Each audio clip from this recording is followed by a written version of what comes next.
श्री ठाकुर साहिबा लदाना जयपुर के पास एक मुसलमान सज्जन आए। उनके गले में तुलसी की कंठी बंधी थी। ठाकुर साहिबा ने पूछा कि आप मुसलमान होते हुए तुलसी की कंठी कैसे पहने हुए हैं? उत्तर में उन्होंने कहा, एक बार मैंने प्रत्यक्ष बड़ा चमत्कार देखा है, इसलिए तब से यह तुलसी की माला हमेशा रखता हूँ। चमत्कार क्या देखा है? एक समय मैं पैदल ही किसी दूसरे गांव जा रहा था। रास्ते में जंगल था। उस जंगल में एक पेड़ के नीचे बड़े आकार के दो मानव मिले। मैं डर गया। मुझे डरा देख उन्होंने कहा, डरो मत, हम यमराज के दूत हैं। अभी थोड़ी देर में एक आदमी गाड़ी लेकर आएगा। उसके बैलों की ज्योति टूट जाएगी, फिर हम बैल रूपी काल बनकर उसको मारकर यमलोक ले जाएंगे। यह सुनकर मैं वहाँ ठहर गया। थोड़ी देर बाद गाड़ीवान गाड़ी लेकर आया। गाड़ी टूट गई। गाड़ीवान ठीक करने के लिए नीचे उतरा।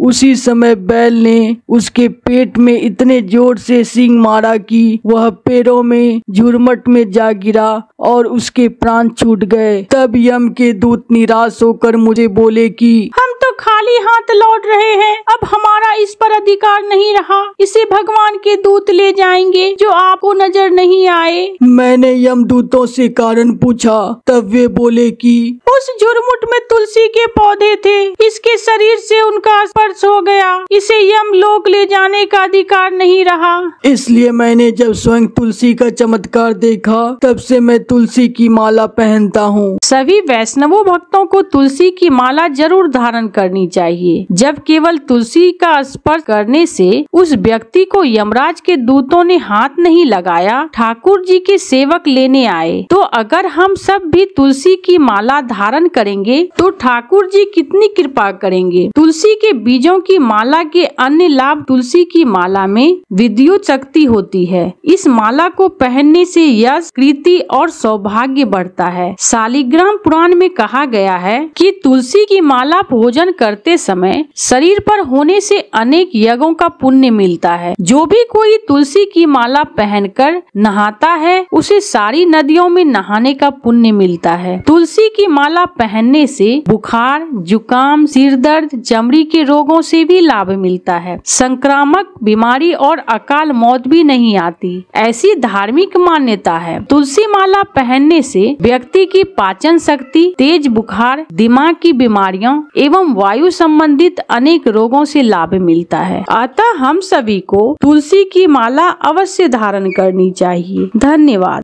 बात द्वापर युग की है। अज्ञातवास में पांडव रूप बदलकर ब्राह्मणों के वेश में रह रहे थे। एक दिन उन्हें कुछ ब्राह्मण मिले। वे राजा द्रुपद की पुत्री द्रौपदी के स्वयंवर में जा रहे थे। पांडव भी उनके साथ चल दिए। स्वयंवर में पानी में देखकर ऊपर घूम रही मछली पर निशाना लगाना था। वहाँ मौजूद सभी ने प्रयास किया, लेकिन निशाना सिर्फ अर्जुन ही लगा पाए। शर्त के अनुसार द्रौपदी का स्वयंवर और इसके बाद शादी अर्जुन के साथ हुई। इसके बाद पांडव द्रौपदी को लेकर अपनी कुटिया में ले आए। एक ब्राह्मण द्वारा स्वयंवर में विजयी होने पर राजा द्रुपद को बड़ी हैरानी हुई। वह अपनी पुत्री का विवाह अर्जुन जैसे वीर युवक के साथ करना चाहते थे। अतः राजा द्रुपद ब्राह्मणों की वास्तविकता का पता लगाने के लिए राजमहल में भोज का कार्यक्रम रखा और उन ब्राह्मणों को भी बुलाया। राजमहल को कई वस्तुओं से सजाया गया। एक कक्ष में फल फूल तो दूसरे कक्ष में अस्त्र शस्त्र से सुसज्जित किया गया। भोजन करने के बाद सभी अपनी मनपसंद चीजें देखने लगा, लेकिन ब्राह्मण वेशधारी अस्त्र शस्त्र वाले कमरे में पहुँचे। यह सब कुछ राजा द्रुपद देख रहे थे। वे समझ गए यह ब्राह्मण नहीं बल्कि क्षत्रिय है। मौका मिलते ही उन्होंने ब्राह्मण वेशधारी युधिष्ठिर से पूछा, सच बताइए, आप ब्राह्मण हैं या क्षत्रिय? युधिष्ठिर हमेशा सच बोलते थे। उन्होंने स्वीकार कर लिया कि वे सचमुच क्षत्रिय हैं और स्वयंवर जीतने वाले अर्जुन हैं। यह जानकर राजा द्रुपद बहुत प्रसन्न हुए और सोचने लगे कि अपने भेष भले ही बदल ले, लेकिन विचार आसानी से नहीं बदलते हैं। एक समय की बात है, महाभारत का युद्ध खत्म हो गया था। युधिष्ठिर ने हस्तिनापुर की राजगद्दी संभाल ली थी।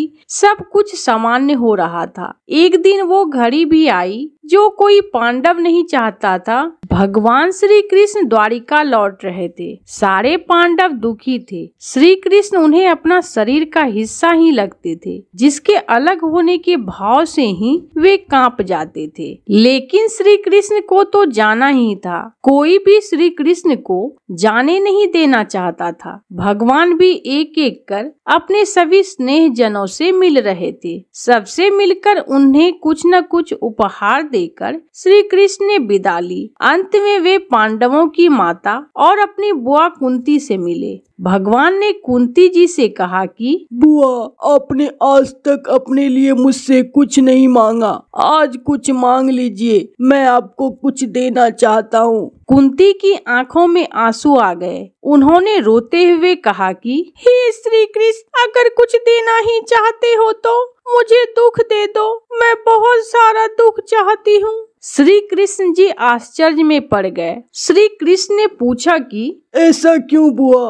तुम्हें दुख ही क्यों चाहिए? कुंती ने जवाब दिया कि जब जीवन में दुख रहता है तो तुम्हारा स्मरण भी रहता है। हर घड़ी तुम याद आते हो। सुख में तो यदा कदा ही तुम्हारी याद आती है। तुम याद आओगे तो मैं तुम्हारी पूजा और प्रार्थना भी कर सकूंगी। इसलिए हे भगवान, आप मुझे दुख ही दीजिए।